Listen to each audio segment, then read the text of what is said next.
He said, no. What's going on, man, with that? I'm trying to get people to talk to him. I'm doing a documentary, man. What's that?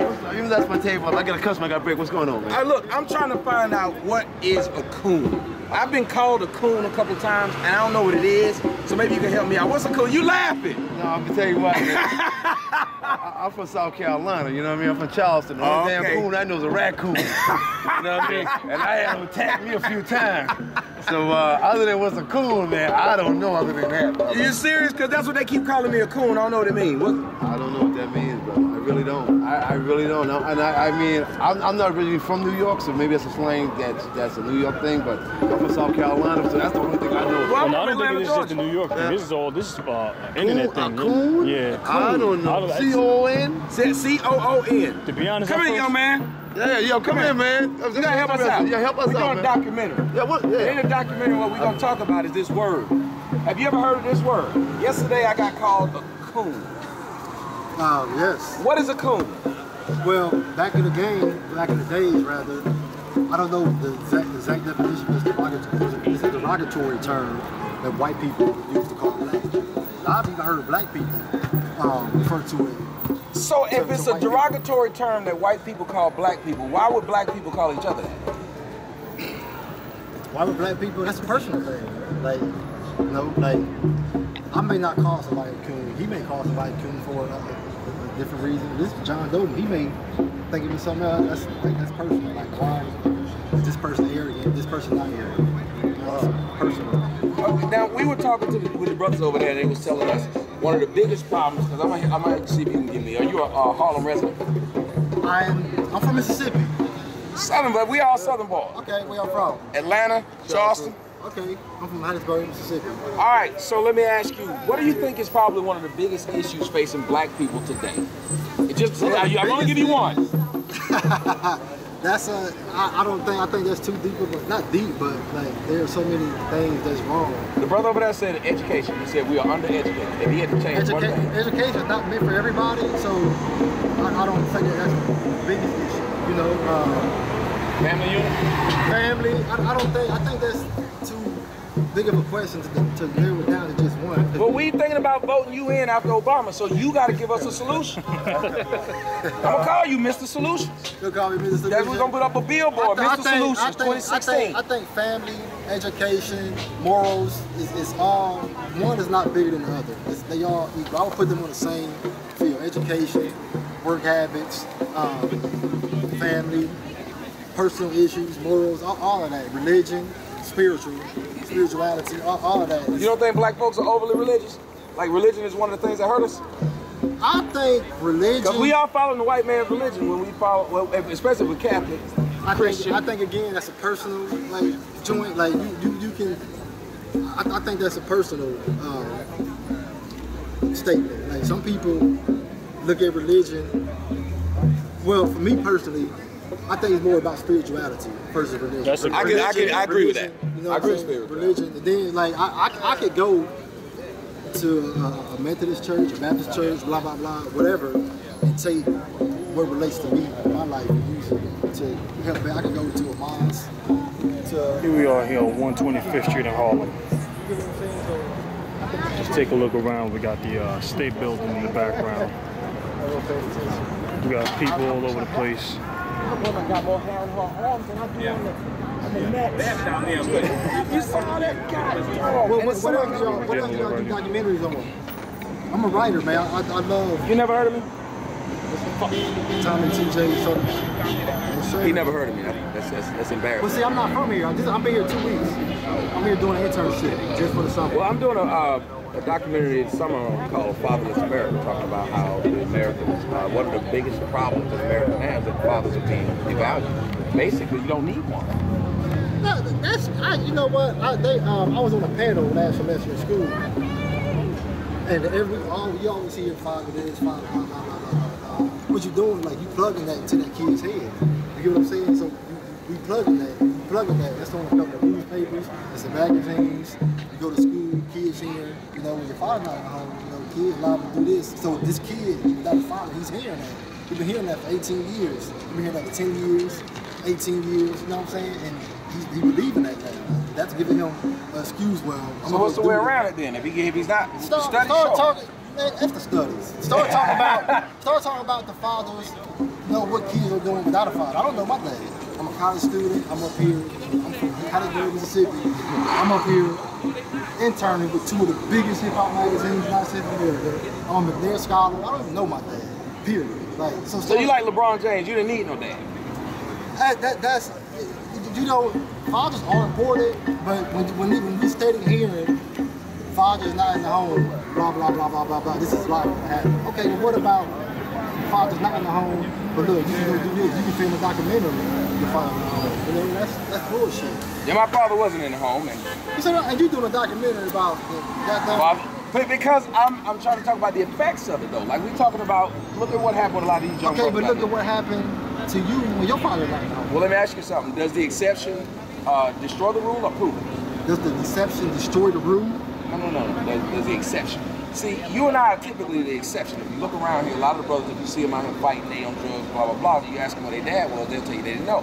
So if you and I come up and say, well, I had my dad, it's almost like talking to the person who says, I grew up in this bad neighborhood, and it's like, out of 100 people, 1 of them got out. So he looks at the rest of them and say, why y'all didn't get out? It's like he the person he gonna say my father wasn't in the home. Well, no. What I'm saying is, what we're doing is belittling with their struggle. It's like racism. The black person that comes up and says, well, there's no such thing as racism. I own my own company. And then he named you 10 other people that own their own big time companies. Can he tell you that there's no such thing as racism? I ain't from the father either, right? And I don't have no criminal record, nothing either. But what I think that really destroys the black family here, especially here now in America, is the media. That everybody has a TV and has social to it. And when you turn to BET and you turn all these shows and and when you show your young black brother and you spreading money across the floor to all these girls and never your own kind, then you just destroying minds. TV sets all across the world. Well, see, they call it programming. They call it that for a reason. So we are on cause when we get to the root of it. We gotta start loving ourselves and all that ignorant stuff about light skin, dark skin, and all that. See, you got the new token nigga now. The new token nigga now is the man who got that Sam Carter office, no matter what color he is. But me and you could be down here, and he could be having the 600 bands out here, and because he the token, because he got the better job upstairs in the office he feels. They ain't hearing you. He ain't hearing you. Yep. See, it's a new type thing. So, man, we gotta pull all that ignorance out, like you said, with the education part. And then all our brothers who got money and who they idolizing, they need to come to reality, man. Especially like Kanye West. All these people are idolizing that he go marry Kim Kardashian, man, who all these young people can see on TV was nothing but an undercover HOE. See, that's heavy. I mean, that's so heavy because I refuse to let my children look at me. So you think the media is the biggest thing facing? I'm a big fan of yours, Tom. Oh, really? Yeah. Well, thank you, brother. Hey, you know what? No, you're not getting out. God bless, man. Thank you, brother. I got to go, gentlemen. All right. Keep up the good work, man. No problem. Be safe. Hey, everybody's talking, but I really think the media has a big thing to do with that. Real big thing, because, like, I tell my brother, man, y'all gonna make some videos, man. First thing, man, your mother or your sister, your grandmother was black, man. And you gotta, man, if you're gonna promote your sister, man, go to Africa and see them beautiful queens. Go to Brazil, man, if you need to see some beautiful. Put them out there and let the world see how beautiful our people are. And when you're gonna take the Puerto Rican out, a light-skinned sister, out, a white sister, and put her there, what are you doing to yourself? You're saying, okay, this is a better race, so I'm gonna get a better kind. So cut that out first. Well, one quick question I want to ask on that. What if it's just a matter of who you found off of love? No, that seems, all right, that's cool. But you mean to tell me 10 out of 10 or 9 out of 10 is that? Why is that? Let me ask you this. What about the attitude? Yeah, what about the attitude, though? Okay. A lot of brothers complain about the sisters with attitude. I've had a hard time just walking up to sisters right now and just saying something to them. I understand that, brother. We get the same aggressiveness with the sisters who don't have attitudes and the ones that we have that are not sisters, because I've come across many sisters, and I know all my sisters who was raised, I got 6 of them, they was raised in a home, man, to respect the man for his heart. You know what I mean? And I think if we respect them the same way, no matter, see, that's the one thing we gotta get out of the way, is that right there, man. That gotta be moved, man. Because when you turn on the TV, and I guarantee you turn on the TV and you see that over and over again, come on, man.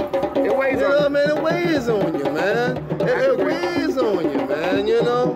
And you can't tell me in Africa right now you can't go find enough sisters to fill up that stage for the next year and promote them on that stage. You can't tell. I've been to Africa 3 times. I can agree with you. You know what I mean? But you can promote the Puerto Rican sister, you can promote you can promote the white girl, but then you're gonna come here and say, I'm standing for black cause? Something ain't right with that. You can't have it both ways. You know what I mean? You know, I think it should start, and them little young children see it, man. I refuse to let my children see it, man. You know, I refuse. And they know it. If they in there look at TV, they'll get the butts with it. You know what I mean? And I'm not saying you can't find a white sister, you can't find a Puerto Rican sister, you can't find whatever girl you like love, but come on. Everyone is like that? Come on, man. Come on, man. I tell you what, brother. Man, that's love, man. Thank you, man. But for real, man, we gotta get rid of that. But we need to talk like that, you know? We gotta get rid of that, man. Well, that's what we're about. We gotta get rid of that ignorance, man. Like you said, that ignorance, man. That ignorance got to go. Yeah, we gotta have a talk like this here, man, and show love for one another. All right, we've been talking about the whole clone issue. We're getting into deep conversations about education. Not only that, but we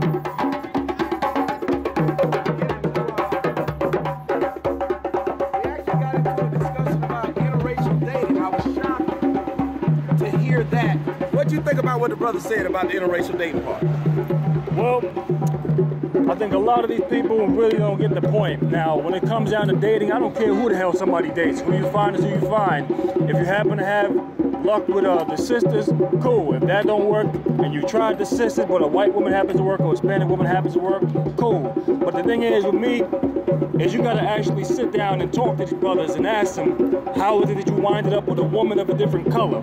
You know, was there any difference? Was it just, she just happened to be random? Was it sporadic? What happened? That's or something was we it, need to do. yeah, or was it just something that was specifically selected and one group of people were isolated? Well, let me ask you this. We don't have a problem when somebody says, I like sisters with big titties and not big ass. It's a preference and it's a physical preference. Why is it that if someone says that, there's no problem? But if someone says, I like a light-skinned chick or a dark-skinned chick or a white chick or Latino, like, well, I love the way Dominican sisters talk. I just do. It all boils down to a lot of these Negroes think that they're the best thing since like sliced bread.